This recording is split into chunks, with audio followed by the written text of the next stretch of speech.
buhay o kabiguan, ng ligaya o lungkot. Kaya marapat lamang na tanggapin si Jesus bilang tagapagligtas at Panginoon. At matapos yun ay panariwain ang katapatan at paglapit sa Kanya bawat araw o day by day. Ang day by day ay naglalayong umalalay sa pang-araw-araw na pamumuhay. Narito po si Kuya Ed Lapis sa mensaheng pinamagatang Widow's Flower.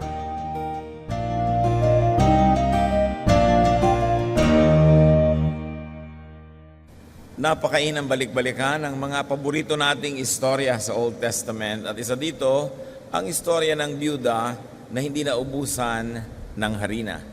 Mga Hari, 17, 6, 1 hanggang 16. Si Elias ay isang propetang taga-Tisbe sa Gilead.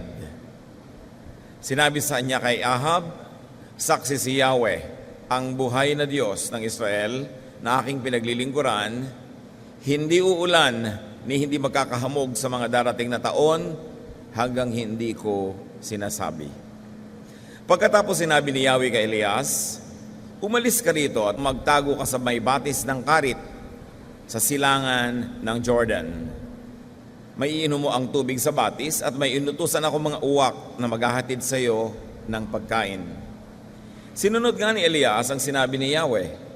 Lumakad siya at nanirahan sa mga batis ng karit sa silangan ng Jordan. Umaga't hapon, may mga uwak na nagdadala sa kanya ng pagkain at sa batis naman siya umiinom.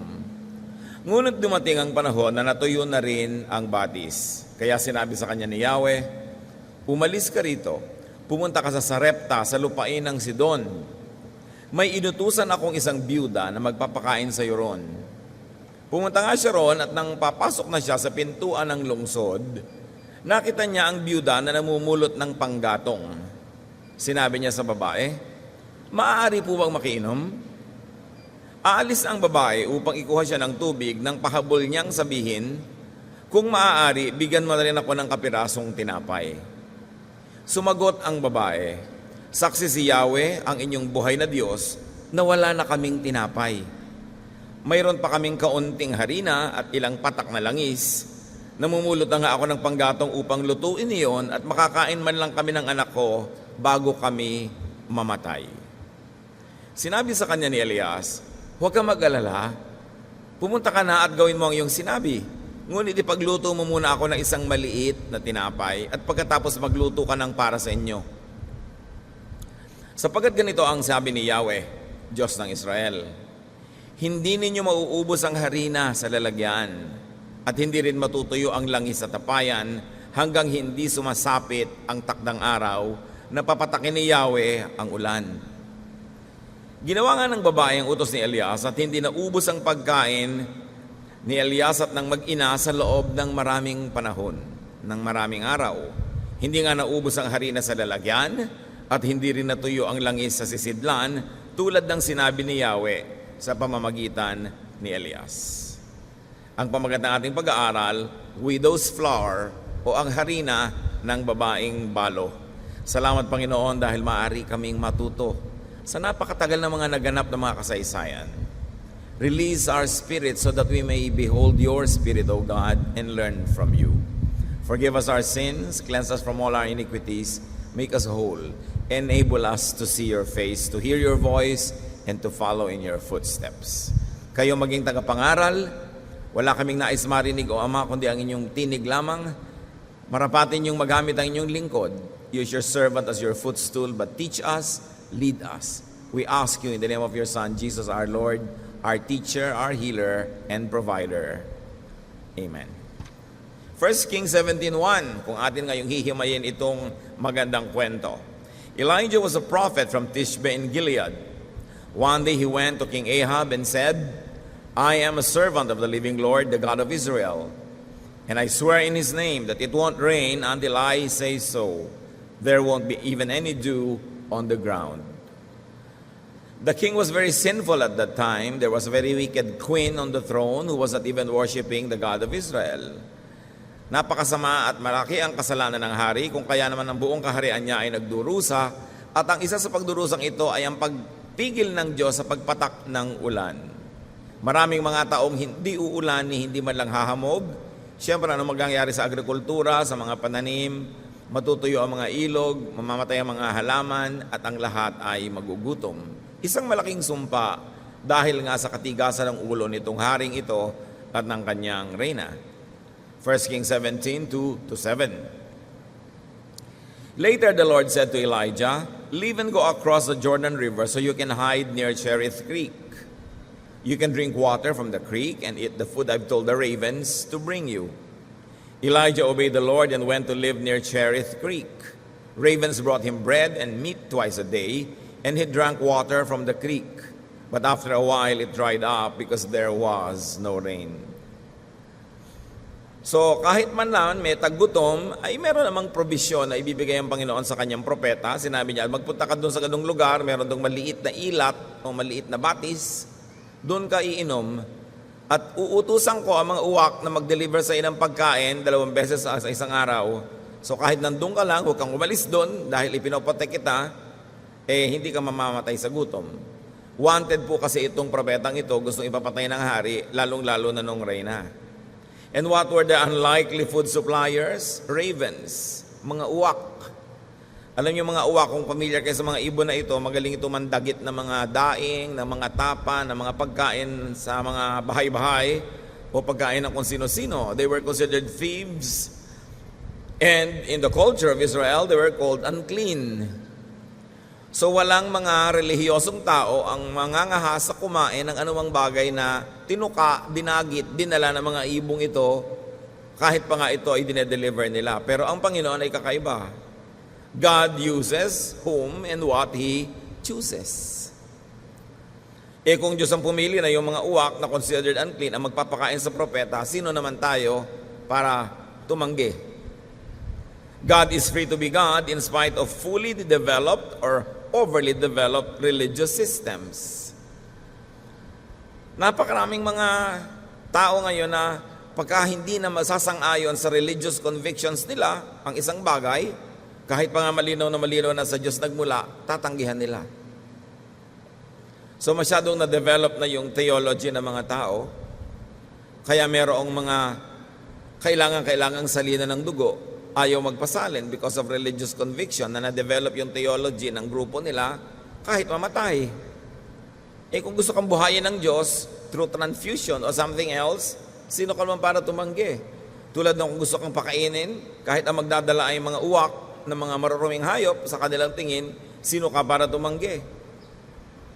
Kaya itong si Pedro, nung pinagpakitaan ng mga sari-saring hayop na hindi kinakain ng mga Israelites, at sabi ng tinig mula sa langit, kainin mo sila, ayaw niya. Sabi niya, ay marumi po.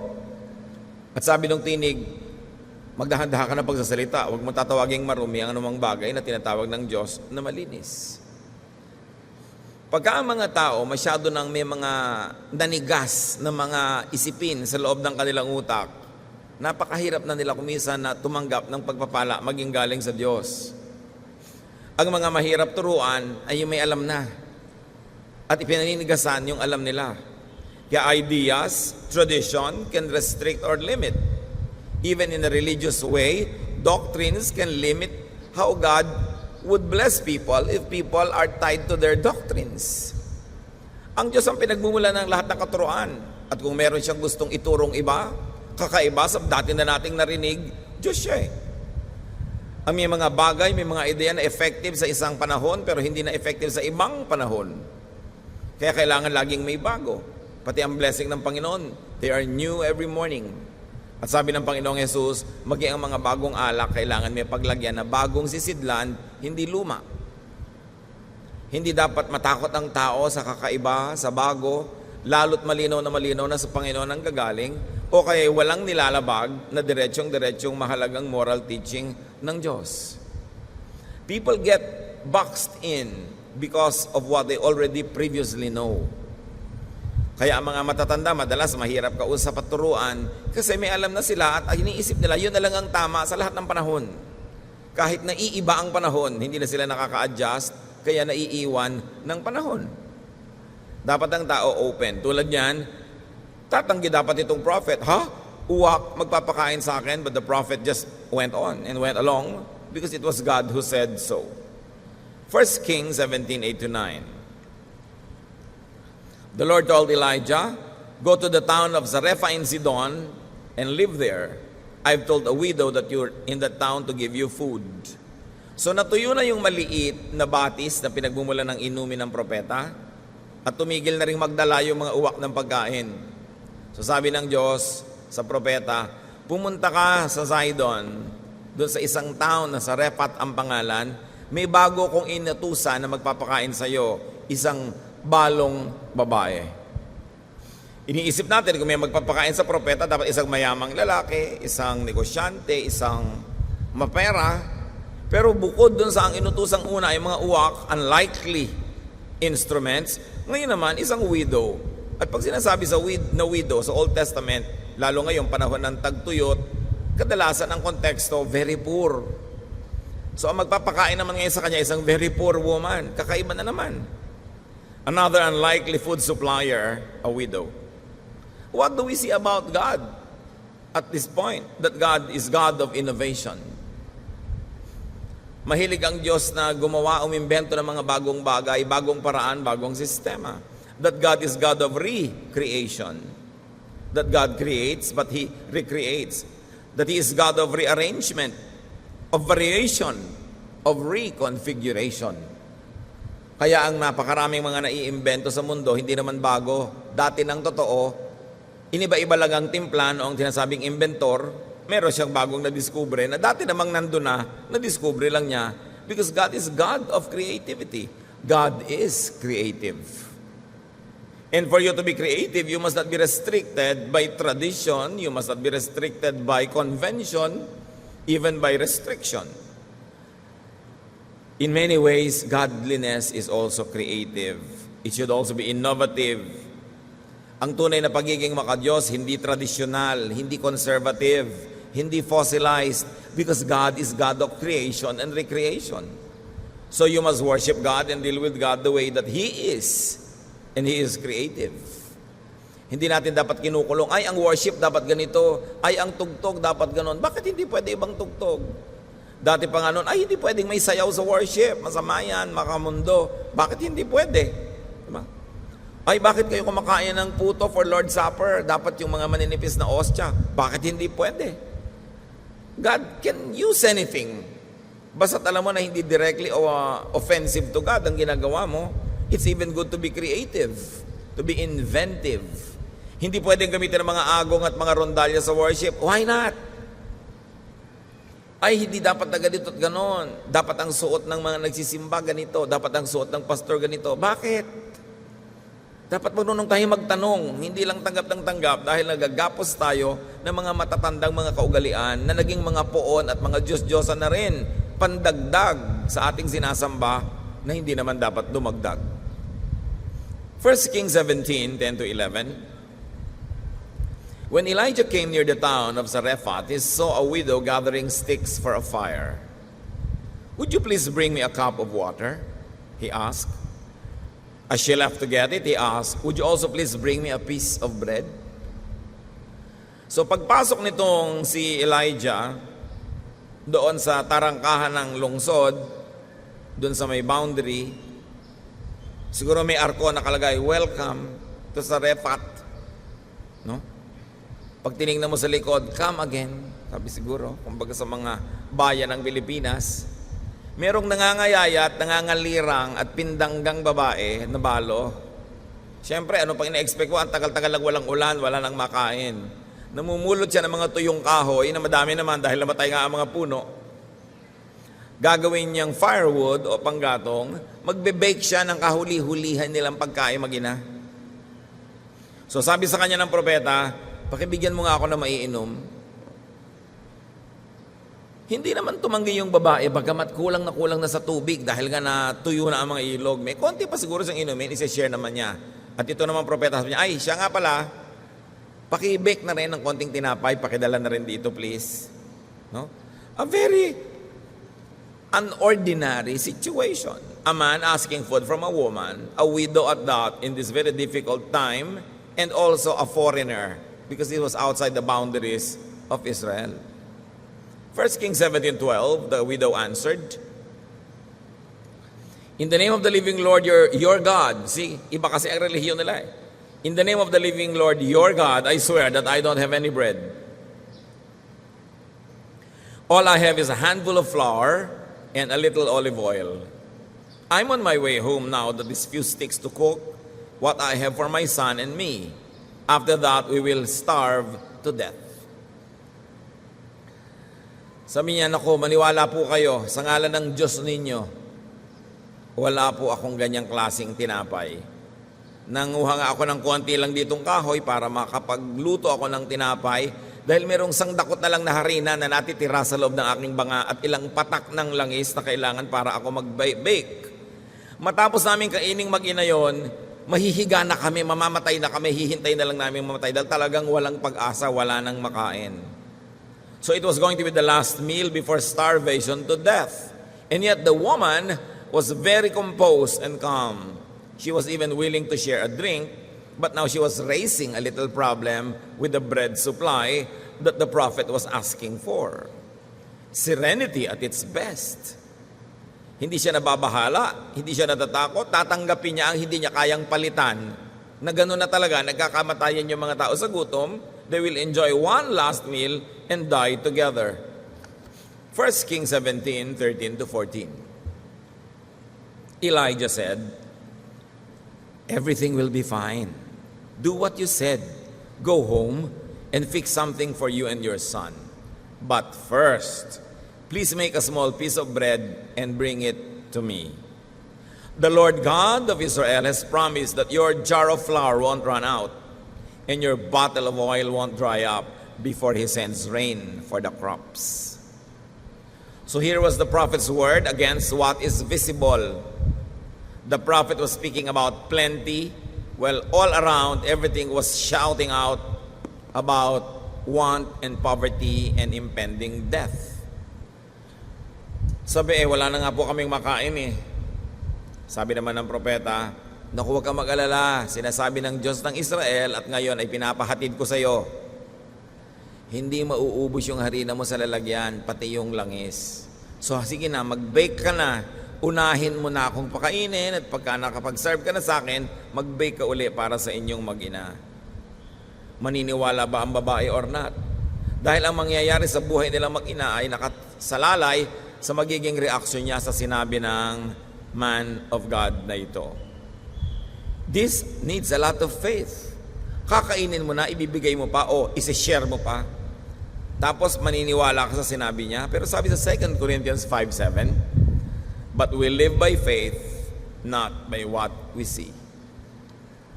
So the prophet's instructions were clear. Make the meal for your son and yourself, but feed me first. God said that you will be provided for until the food supply is restored. So ang pinanghawakan nila yung God said. What about God's word today? Napanghahawakan pa ba yan? Matthew 24:35, "Heaven and earth will pass away, but my words will never pass away." God is the same yesterday, today, and tomorrow. Nag-iiba ba ng mga pamaraan? Nakaka-reinvent man tayo ng mga ibang pamamaraan? Ang Diyos, yung kanyang kakanyahan, yung kanyang kasarinlan at identity ay hindi naiiba. 1 Kings 17:15, "The widow went home and did exactly what Elijah had told her."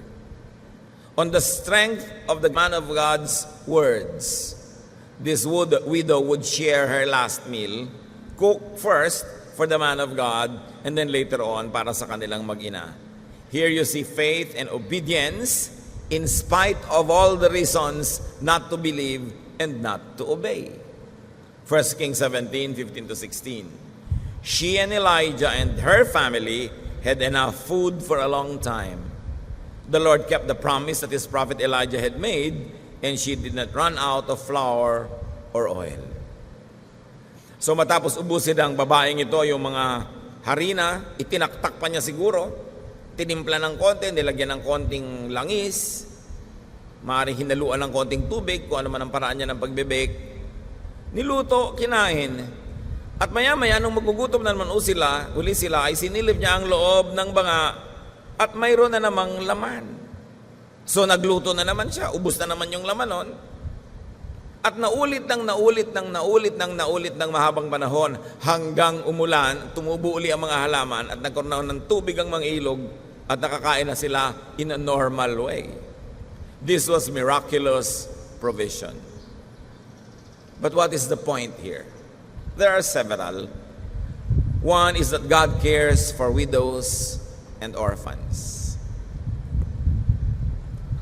Surely, pinagpapala ng Panginoon yung kanyang propeta, pero bakit kinailangang umalis yung propeta dito sa tahimik na lugar na sana, secure na siya doon, nagpunta pa sa ibang dako, para dapuan at pagpalain itong babaeng balo at ang kanyang anak.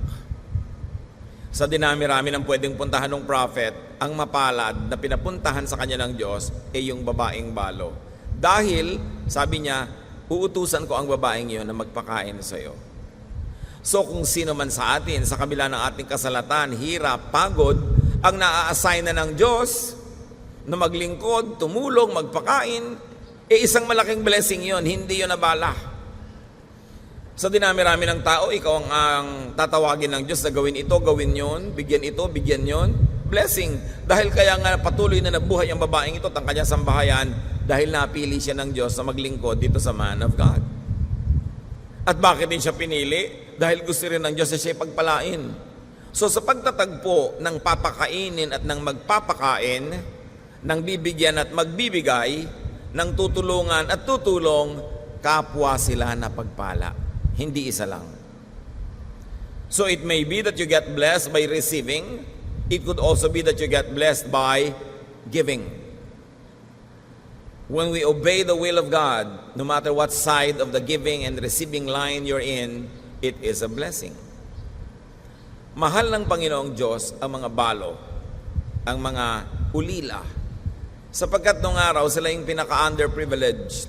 The women were not even into business. Women were dependent on men. So pagka ikaw ay nawala ng ama, nawalan ka ng asawang lalaki, para ka nang mamamatay sa gutom. At ganito ang nangyari sa babaeng ito, tapos may pakainin pa siyang batang anak, na doble ang pakainin.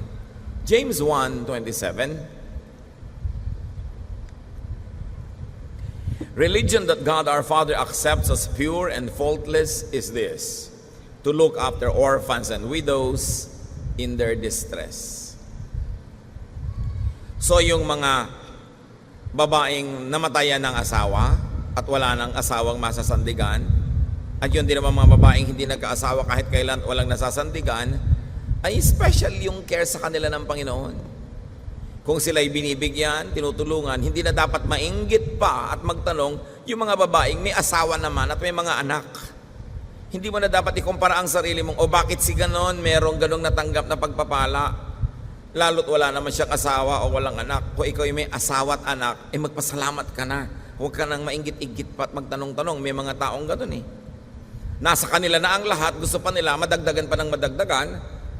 Dapat marunong tayo magpasalamat kung ano yung meron tayo. At kung merong tumutulong sa mga balo, sa mga walang masandalan, pasalamat na lang tayo tumutulong yung mga yun at hindi na tayo ang nauobligang tumulong pa. We should not be envious anymore. Psalm 68:5, a father to the fatherless, a defender of widows, is God in His holy dwelling. Ganon daw ang Panginoong, siya ang ama ng mga walang ama, siya daw ang tagapagtanggol ng mga balo.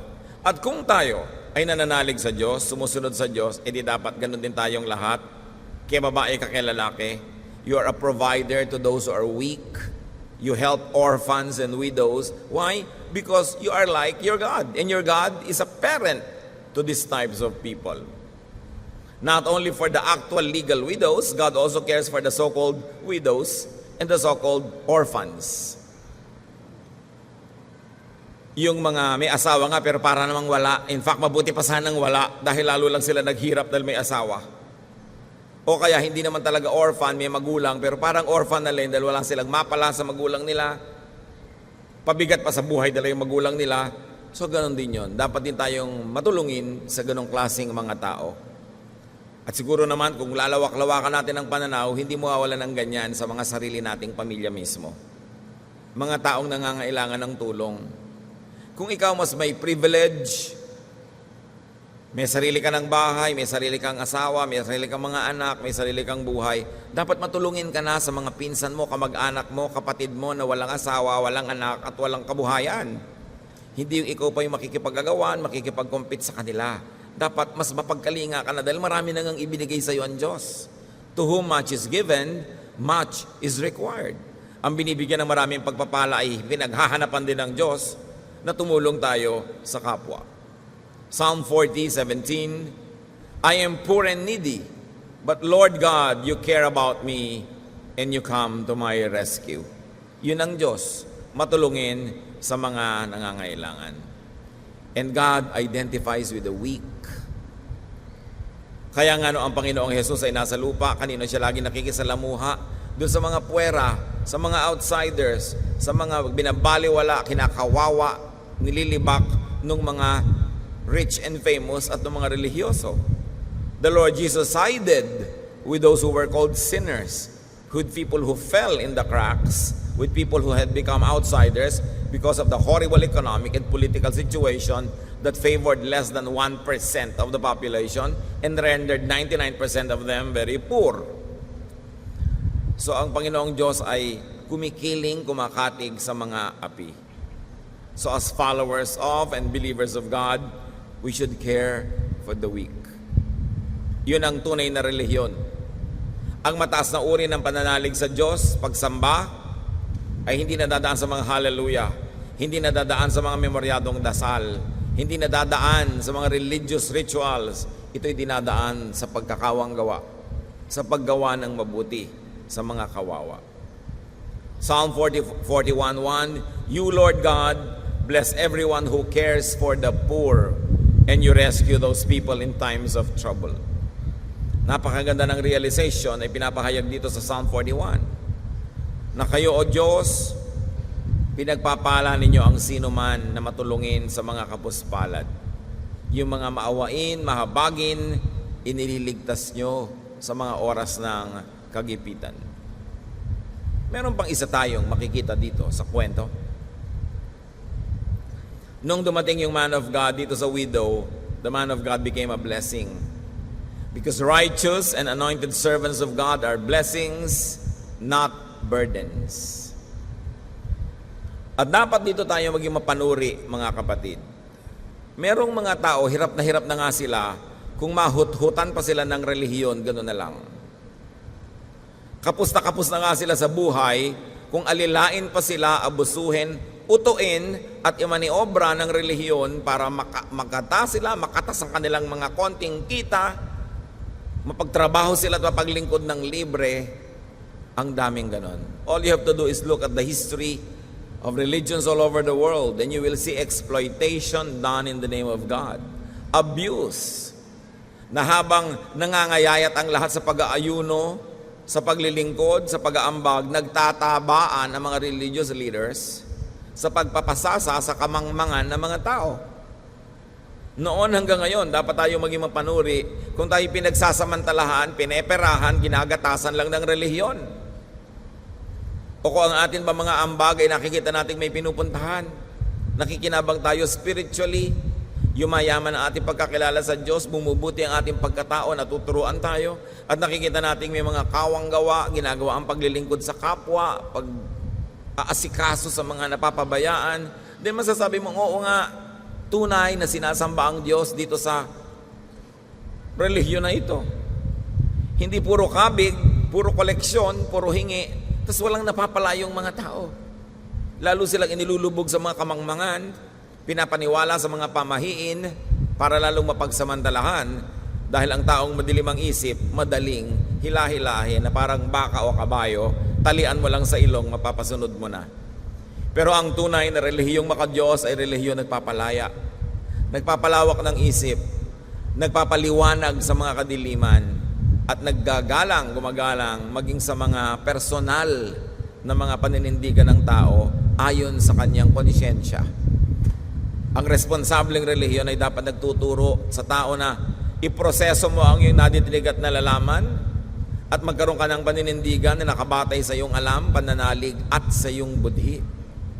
Hindi ka lang dinidiktahan kung anong isusuot mo, anong kulay, gaano kahaba ang iyong buhok, at parang tinatanggalan ka ng sarili mong utak. Jesus set people free. That's why the religious system wanted him dead. At maging sa kasaysayan ng ating bayan at napakaraming mga bayan sa daigdig, sobrang nagpasasa ang relihiyon sa pagpapayaman habang pinanatiling mangmang at dahop ang mga tao. Servants of God are to be blessings, not burdens. Hindi dapat pabigat ang mga lingkod ng Diyos. Tulad ng ginagawa ni Paul, sabi niya, kahit naman entitled ako sa inyong napakaraming support at dapat lang naman, pero hindi ako lubos na umaasa sa inyo. Kung marunong akong gumawa ng tent, gumagawa ako ng tent sa aking free time, itinitinda ko, kumikita ako, para hindi ako lagi inyong pakainin. Kahit pa nga, dapat lang niyo akong pakainin dahil full time ako sa ministry na to, pero hindi ganun umasa si Paul. Meron din siyang mga sariling paraan para kumita. Huwag kayong lubos na magtiwala sa mga religious leaders sa wala nang ilang ginawa kundi manghingi. Umasa, magparinig, mag-fundraising, tapos wala naman kayo napapala. Dapat meron. Ikaw ang makakaalam kung may napapala ka. Natuturuan ba ako? Yumayaman ba yung isip ko? Nababago ba ang aking ugali? At napapasangkot ba ako sa mga gawaing matulungin sa mga kapuspalad? Nung dumating yung propeta sa buhay ng babaeng balo, bagamat nakikain, ang totoo ang nakinabang ay yung babaeng balo. Why? Because this man is a real man of God. Therefore, wherever he goes, blessings will flow and those around him ay magkakaroon din ng blessing. Kaya nga nabuhay itong mag-inang to Pinalad sila na mabuhay katabi ng propeta. Isaiah 65:8. Here is what the Lord says. A cluster of grapes that produces wine is worth keeping. So because of my servants, I won't destroy everyone. So pinag-uusapan dito yung mga halaman ng mga ubas. Sabi ko, merong isang halaman na namumunga ng kahit naman lang isang tangkay ng ubas na mataas ang uri at masarap gawing alak. Bueno, hindi sisirain yung buong puno alang-alang doon sa sanga na namumunga. Sabi ganon din sa aking mga lingkod. No? Pagka meron ako mga lingkod na nasa isang lugar, nasa isang sitwasyon, yung buong lugar na yun, pagpapalain ko alang-alang doon sa lingkod ko na nandun, na mabunga. Yung lingkod na mabunga, parang isang tangkay ng ubas na mabunga at may quality yung bunga, alang-alang sa kanya, yung buong puno ibe-bless. So alang-alang dito ngayon, sa propeta, yung banga ng pamilyang ito na ubos na sana yung laman, lagi nagkalaman kasi mula doon napapakain din nila yung prophet. So dapat marunong tayong kumilatis. Kung nasasayang ba o hindi ang pagpapakain natin, ating pagbibigay, o ikinalulugod yun ng langit. At malalaman nyo mga kapatid, pag kayo nagbibigay, nagpapakain, tumutulong, pag kayo na ikinalulugod ng Diyos, lalo kayong lumuluwag sa buhay. Dumadami, gumagaan, hindi humihirap. Isang sign na kinatutuwa ng Diyos ang inyong ginagawa. So kahit makatabi ka lang ng isang taong binebless ng Diyos, nadadamay ka. Dahil siya ay pauulanan, naanggi-anggihan ka rin. Kaya pinipili din natin mga kapatid kung kanino tayo dumidikit-dikit. No? Ngayon, kung napadikit ka doon sa naka-assign na tatamaan ng kidlat, you know what will happen to you. Di ba? Matatalsik-talsik ka rin ng mga kislap ng kidlat na ito. Religious leaders are not to be abusive. Lalo sa Pilipinas, napakababait na mga tao, napakamapagbigay, masunurin, generally speaking, napakadali sa mga leaders na maging abusive. Kaya napakalaking halaga na ang mga religious leaders mismo, chinecheck ang sarili, abusive na ba ako, OA na ba ako, labis na ba akong pabigat, sobra na ba ako dito, dapat chinecheck. Because God's instruments are to be instruments of blessings, not of abuse and exploitation. Luke 20:47. But they cheat widows out of their homes and then pray long prayers just to show off. These teachers will be punished most of all. Ang Panginoong Jesus ang may sabi nito, yun daw mga pekeng religious leaders, nandadaya ng mga widows. Nadadaya nila pati yung mga minana sa asawa na kukuha ng mga religious leaders. Umaakyat sila and devours widows' homes. Because there are many ways that a religious man or leader could abuse a widow. Napakarami. Dahil mapagtiwala nga si widow at iniisip niya, pwede niyang sandalan itong religious man na ito. Sabi, huwag kayong mai-impress sa mga religious leaders na napakahahabang magdasal para magpasikat. Mas mahaba, mas mag-isip kayo, bakit ang haba-haba ng dasal? No? Sabi ganoon, itong mga huwad na mga guro na ito ay may hinihintay na mahigpit na parusa. In spiritual situations, another truth we can learn is that we could keep what we lose or give away. The only way for that woman to have kept her bread was to give it away. Yun, ang kabalintunaan ng mga bagay na ito. Kaya hindi siya naubusan ng pagpapala dahil nagbigay siya ng pagpapala. Yung mga iba naman sa karamutan, sa kaiipit, sa katatangging magbigay, kaya nagkakanda ubus-ubus lalo. Inaamag, nabubulok, nasisira, nananakaw, wala ring pakinabang. Pero kung nagbibigay ka sa tama, mahirap ba naman sa Diyos na supplyan ka uli? Hindi lang para may maibigay ka, kundi para may sumobra pa para sa'yo. At itong babaeng ito, kaya siya nabuhay dahil willing siyang unahing pakainin yung prophet. Imagine, uunahin mo pa, kayo nga mag-inatong naghihintay na lang na mamatay sa huling pagkain ninyo, mamamatay na kayo. Sabi pa ng prophet, pakiuna mo na ako, tapos saka ka magluto. Faith. Pero hindi lahat ng inuunan nyo, mabubuhay nga kayo kasi kung yung naunan nyo, peke, wala, lalo kayo maaagang mamatay. Kaya mahalaga rin may spiritual discernment. It is important to be prayerful about who we trust and who we give to. So the widow gave all she had against all common sense and received an unending supply of food and drink. Had she been wise, had she been self-preserving, she would have had her last meal, and indeed, it would have been the last. Yung mga iba, inuutakan pa ang Diyos. Pwede mo bang utakan yung Diyos? At pag nagbigay ka ba ng sobra, hindi ba marunong magkwenta yung Diyos na ibabalik sa iyo at may dagdag pa? Dahil hindi naman pumapayag ang Diyos na may utang siya sa tao dahil siya yung Diyos. Kaya walang kalugi-lugi yung mga tao na bukas ang puso sa pagbibigay ng tama. Ng tama, kasi may mga mali ring pagbibigay, yung careless giving. Kailangan alam mo na tama ang pinupuntahan at tama ang nangyayari. Tulad ng propeta, we should be an instrument of God's miracle. Be a prophet that blesses the needy, that brings God favor to the needy and shows the needy how to survive. Kaya isa ka talagang spiritual prophet o isang karaniwang mananampalataya, kung tayo ay magiging matulungin sa nahihirapan, kung tayo ay magiging supportive, we can bless people. Like this widow, obey your way out of trouble, out of needs and poverty, and out of problems. Bakit siya nakalampas sa napakalaking hirap na ito? Dahil bawat hakbang na ginawa niya, pagsunod sa instruction ng prophet. At dahil sa pagsunod niya, hindi niya napapansin, nakakalampas na pala yung famine at nanatili silang buhay, gayong napakarami sa mga kapitbahay nila nagkamatayan sa gutom.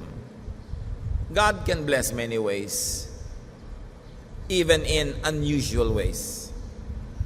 God can feed people that He favors, even through ravens, and even through poor widows that He chooses to make an instrument of. Ano pa ang pwede nating makuha sa kwentong ito, mga kapatid?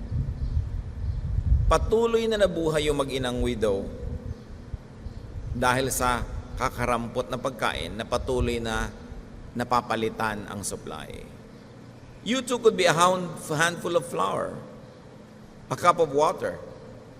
You could be some drops of oil in a widow or in an orphan's one meal. Kung meron kayong pwedeng itulong sa isang estudyanteng hirap na hirap sila sa pangmatrikula, either fully or partly, pwede kang tumulong sa pambayad sa semester na ito. At sa mga ibang semester ng buhay mo, hindi ka na makatulong pa muli, Pero may iba namang tutulong, tapos may iba pang tutulong hanggang before you know it, nakatapos ng estudyante, nabuo na yung buong kurso. But because you are a part of the chain of help. Kung minsan natatakot tayong tumulong dahil hindi naman natin kayang sagutin lahat, sagutin mo lang yung kaya mo, kung kailan mo lang kaya. And if every one of us will do that, magkakadugtong-dugtong yon, and you will see that a widow or an orphan has been seen through a very difficult situation. So if you cannot be the complete and perfect supplier, just give a little bit now according to what you can give. And everybody else will help. And then we are able to make life better for everyone. Kayo ba ay naging bahagi na ng kapraso man lang na pangdugtong buhay ng isang kapwa? May mapapa-ospital, walang pampa-ospital, hindi nyo kayang sagutin lahat, pero mag-aambag naman kayo kahit konti. At nakakauwi rin naman yung tao pagkatapos ng isang mahabang kwento. Ang ending din noon makakauwi kasi may mga nagtulong-tulong. Pero ang tanong, kasama ba tayo sa tumulong? Yung mga iba dadalaw sa ospital, alam niya namang walang pera yung pasyente, di mag-iwan kayo ng konting abuloy para siya makapagbayad. Kailangan ka pa bang hingan? Kailangan ka pa bang daingan? At meron naman kung nagbibigay ng maluwag sa loob, hindi na dinadaingan, hindi na hinihingan. Akala nung iba pagkayaman-yaman na, hindi na titigilan, doon na lang lagi aasa, doon na lang hihingi. Kasi nagbibigay naman yun, doon na lang tayo umasa. So nadadala na tuloy yung nagbigay hanggang mamaya ayaw na magbigay dahil puputaktihin na siya ng mga manghihingi. Dapat pag merong magbigay, pagpapahingahin naman natin. Nagbigay na yan doon sa isang pasyente A.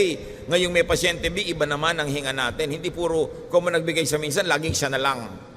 Paparusahan natin siya dahil siya mapagbigay at paggantimpalaan mo yung mga makukunat na ni minsan hindi nagbibigay kaya hindi mo na rin inaabala kahit kailan, hindi natutuwa naman sila dahil hindi na sila kailangan magbigay. Kung minsan maling-mali ang pamamalakad natin sa buhay kaya yung mga mabubuti nagsasawa. At yung mga hindi mabubuti, sila itong tahimik ang buhay dahil walang nanggugulo sa kanila.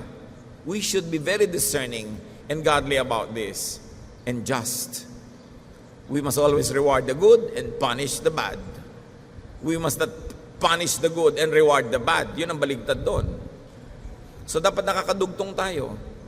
At kung meron sa ating mga nasisiraan ng loob, paano pa kaya ako mabubuhay? Mawawalan ako ng hanap buhay, nawalan ng hanap buhay ang asawa ko o yung tatay ko, o nagtataas ang mga presyo ng bilihin, paano kaya ako mabubuhay? Remember, paano kayo nabuhay hanggang ngayon? Di ba buhay kayo? So mananatili pa rin kayong buhay sa pagtulong ng Panginoon. Magkakadugtong-dugtong. Hindi mo naiisip, pero ang Diyos nag-iisip. Maiisipan ba naman itong propeta na dadalan siya ng pagkain ng mga uwak? Sa kayo nakakita ng mga ibon na nagde-deliver ng pagkain twice a day. Ngayon, tatanungin mo pa ba yung uwak? Baka nakaw to. Ayaw kong kainin ito. Dinala na nga sa'yo, pinadala ng Diyos. May magtatanong pa sa akin sa Facebook, Pastor, pagka po ba may nagbigay ng loto sa church, tatanggapin natin? Bakit tatanggapin ko? Bakit hindi? Binibigay. Bahala siya kung sa galing yon. Para siyang uwak na may dala-dala. I-judge ko pa ba siya? Buti nga binibigay niya. Yung ba yung arte-arte? Pinapakain na itong si Peter. Ayaw pa niya dahil marumi. Diyos na nga yung nagsasabi. Meron pang sobrang relihiyoso. Nasa ospital, inaabot na ng isang kamag-anak na merong questionable hanap buhay. Ayaw tanggapin. Pag binibigay sa iyo, buong puso, anong malay mo? Diyos nang galing, pinadaan lang sa Kanya. The earth is the Lord's and everything in it. Lahat ng bagay ay sa Diyos. At kung pumipili siya ng mga ibang kakaibang paraan para makarating sa iyo, sino ka para husgahan yun? Ngayon, kanya-kanya kayo siyempre yung conviction, lalo kung may kinalaman dyan sa mga bagay tulad ng loto. Pero ako, tatanggapin ko. Bakit hindi? Diba? Ngayon, kung ayaw ng Diyos ang paraan na yun, di silang dalawa mag-usap. Hindi naman ako yung tumaya. Siya. Diba? So, bakit ko papakialaman yun? Kung minsan nga, sinasabi ko sa inyo, lumiliit ang utak natin dahil sa mga nakalagay doon na doktrina. Ang dami mong pwedeng gawin. At ako, kilala ko talaga, kinukwento ko sa inyo yung babaeng namatay dahil ayaw magpalipat ng dugo because of religious conviction, namatay tuloy. Sinabi na kailangang lipatan ng dugo, transfusion, ayaw niya. Sabi tuloy nung biyena niya, hindi, lipatan nyo na, lagyan nyo. Alam nyo, talagang nilagyan. Ano mang gawin nila, ayaw tanggapin ng ugat niya yung dugo. Kasi yung willpower niya, ano nangyari? Namatay. Kaya pag-iingatan din natin kung ano yung laman ng utak natin na doktrina, ano yung laman ng utak natin ng mga paniniwala, mga tradisyon. God helps in many ways. And who are we to refuse help when it comes? Napakabuti na binubuksan mo ang iyong isip. At ang mahalaga, hindi ikaw yung gumagawa directly ng kung anumang maling bagay. Pero kung dumarating sa'yo, dinadala ng uwak, edi tanggapin mo. More important than that, than being a recipient, be part of the supply chain. Kung minsan ikaw yung uwak na maa-assign na ng Diyos, bigay mo yan sa prophet. Kung sinabi ng uwak, ang hirap-hirap naman po mandagit ng mga tapa, pagkatapos dadaling ko pa doon, pinapadala nga sa'yo. Di ba? Siyempre, tempted na yung uwak na kainin niya yung dala niya. Pero ina-assignan ka to be a blessing to others. Do your assignment. Be a part of the supply chain. Hindi lahat ng ibinibigay sa inyo ng Diyos ay para sa inyo. Kaya dapat bukas yung isip mo, is God leading me to give it to someone, to a cause, to something? Tulad ng babaeng balo, huling sangdakot na lang na harina, ipagbe-bake mo pa yung lalaking dumating sa buhay nyo, uunahin mo pa, pero yon ang nagligtas sa kanilang buhay. Dahil gumawa sila ng tama. By feeding the prophet, the widow secured not only her own son's life, but also hers and her other family members. Ano ang kahulugan ng kwentong ito na alam na naman dati pa? Panginoon naming Diyos, buksan niyo pong isip namin sa napakarami at magagandang application ng kwentong ito. Kung kami yung mga ginagamit mo, Panginoon, na instrumento like the prophet, teach us to be blessings wherever we go, that we do not become burdens. Kung kami naman yung babaeng kailangan mag-exercise ng faith in giving in spite of what we see with our own eyes, give us, Lord, the spirituality to know what is right to do so we can do it. Turuan mo rin kami, Panginoon, na tanggapin ang mga pagpapalang nagmumula sa iyo kahit na creative, kakaiba yung paraan ng pagdating nito sa aming buhay. Ituro mo sa amin, Panginoon, na maging mapagkalinga sa mga balo, sa mga ulila. At huwag na kami maging maiinggitin pa, mapag-compare ng buhay namin, lalo't kung kami na may binibiyayaan mo ng maraming blessing. Teach us to be on the giving end. Pagbulay-bulayan natin, mga kapatid, ang kwentong ito at hingan pa sa Panginoon ang personal na application. In silence, let us hear the voice of the Spirit. O Lord, teach us some more. Deal with us. In our silent prayer, teach us.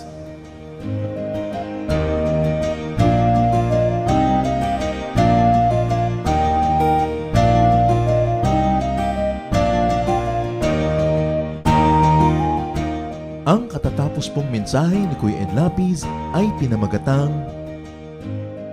Widow's Flower.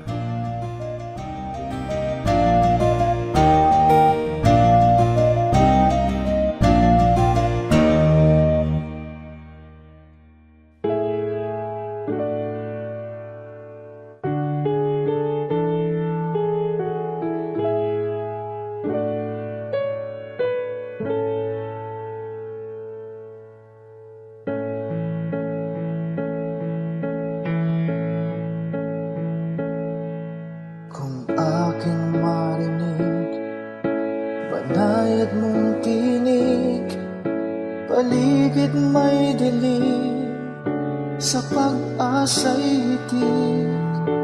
At kung sa panahon man ng kasiyahan, walang pagkalimot, dalay pasalamat.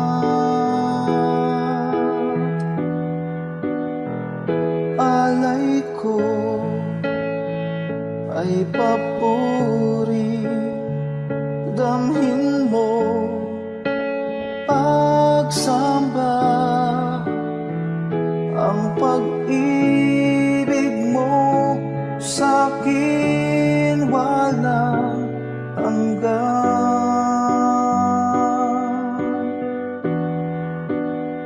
Sa iyo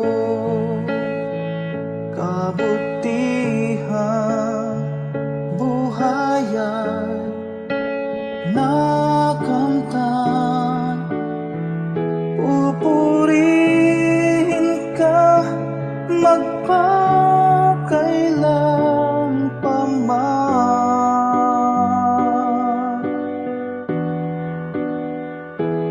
aking Diyos.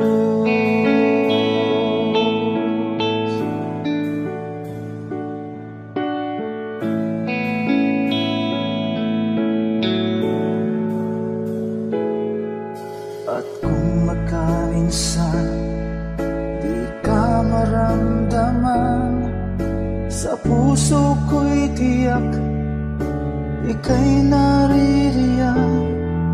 Kahit sa dulo man itong aking buhay, ika'y aking lakas, hindi mangangamba.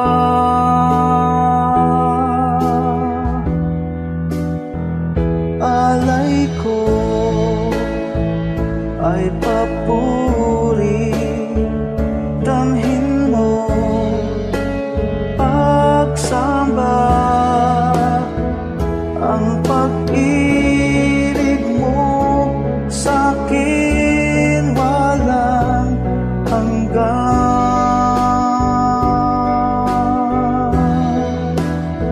Sa iyo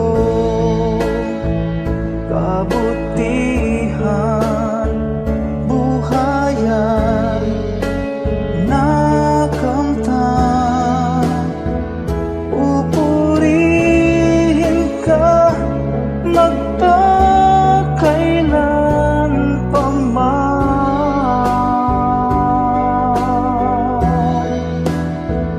aking Diyos.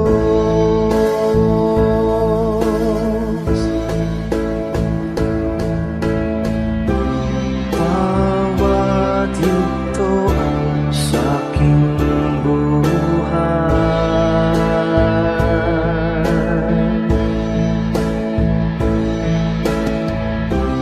laging laan iyong gabay.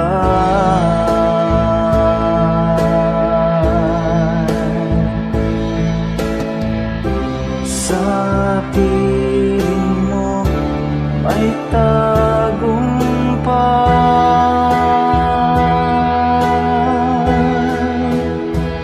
Alay ko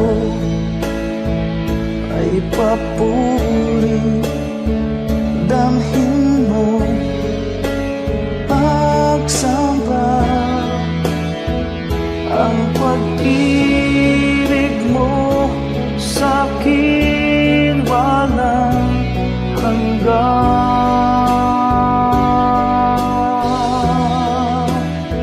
Sa iyo kabutihan, buhayan, nakamtan, pupurihin ka magpakailan pa man.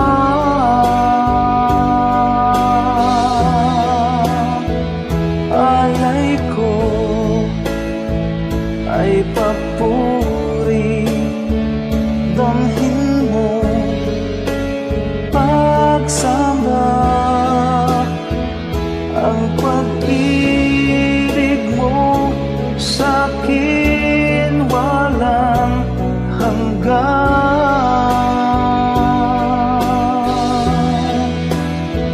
Sa iyo kabutihan, buhayan, nakamtan, pupurihin ka magpakailan pa man,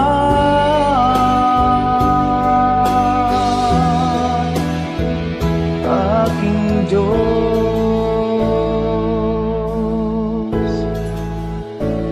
aking Diyos,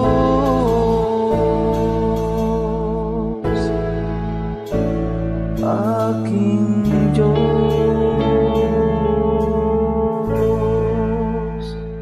Napakarami pong kayamanan ng ating bayan at kuminsan hindi naman karapat-dapat na magkaroon tayo ng napakaliit na pagtingin sa ating sarili.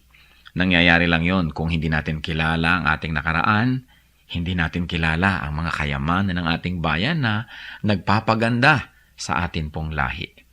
Kaya naman dapat nating kilalanin ang nakaraan, ang kasaysayan, at ang mayayamang mga pamana sa atin ng ating mga ninuno. Ang mga hiyas po ng ating lahi, ang mga kayamanan ng ating bayan ay binubuo ng maraming bagay. At isa na rito ang musika. Ang musika ay salita daw ng kaluluwa. Ang musika ay napakabisang paraan upang ipahayag ang ating damdamin, ang ating mga pangarap at ang ating mga pagpapahalaga. Sa Pilipinas po, ang musika ay paraan ng pagpapahayag ng mga espiritual na bagay. Ang mga Pilipino kapag gumagawa ng musika kadalasan ay upang sumamba.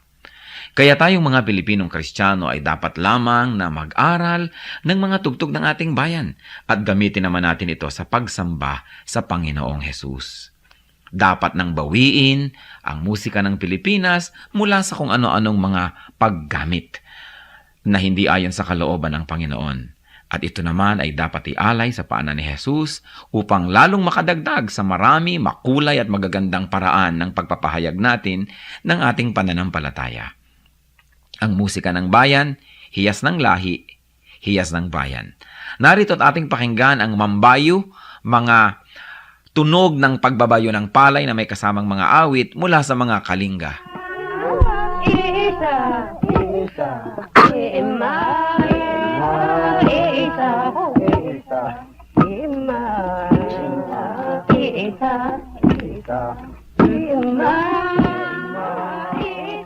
Ang mambabayo ay isang karaniwang gawain ng mga kalinga at ito ay pagbabayo ng palay.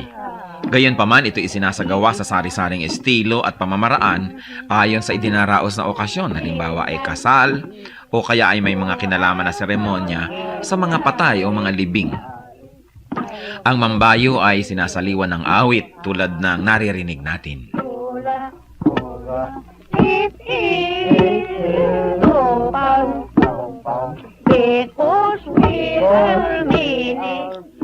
Ang sinasaliwan ng awit na pagbabayo ng palay ay ginagampanan ng 8 kababaihan at sinasagot naman ng mga kalalakihan. Paulit-paulit at mauulit na maririnig ang ritmikal na pag-awit ng mga salitang ima, isa o insa.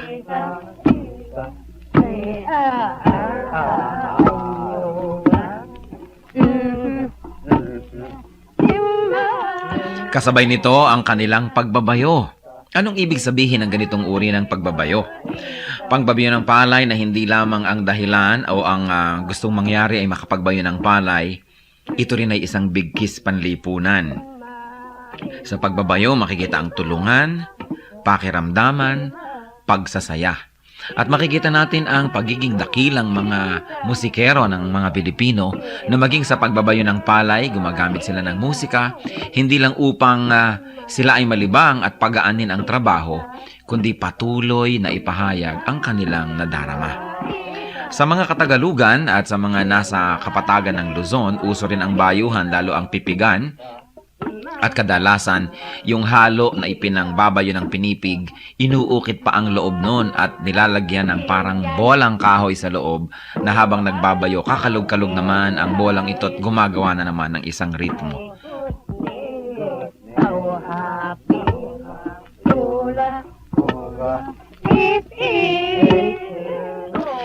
Yan po ang mambayo, ang pagbabayo ng palay na may saliw ng mga awitan ng mga kalinga.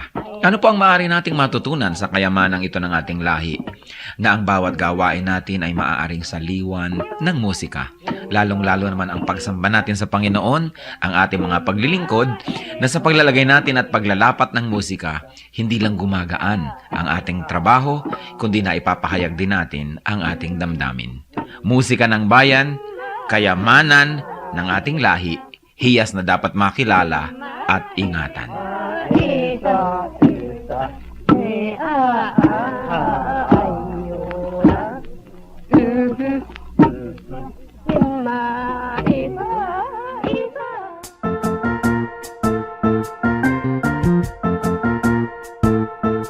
Oras na po para pansamantalang magpaalam ang programang Day by Day. Tayo po'y magsama-sama tuwing ika-6 hanggang ika-7 ng umaga, araw-araw. Magandang umaga po at mabuhay ang Panginoong Hesus.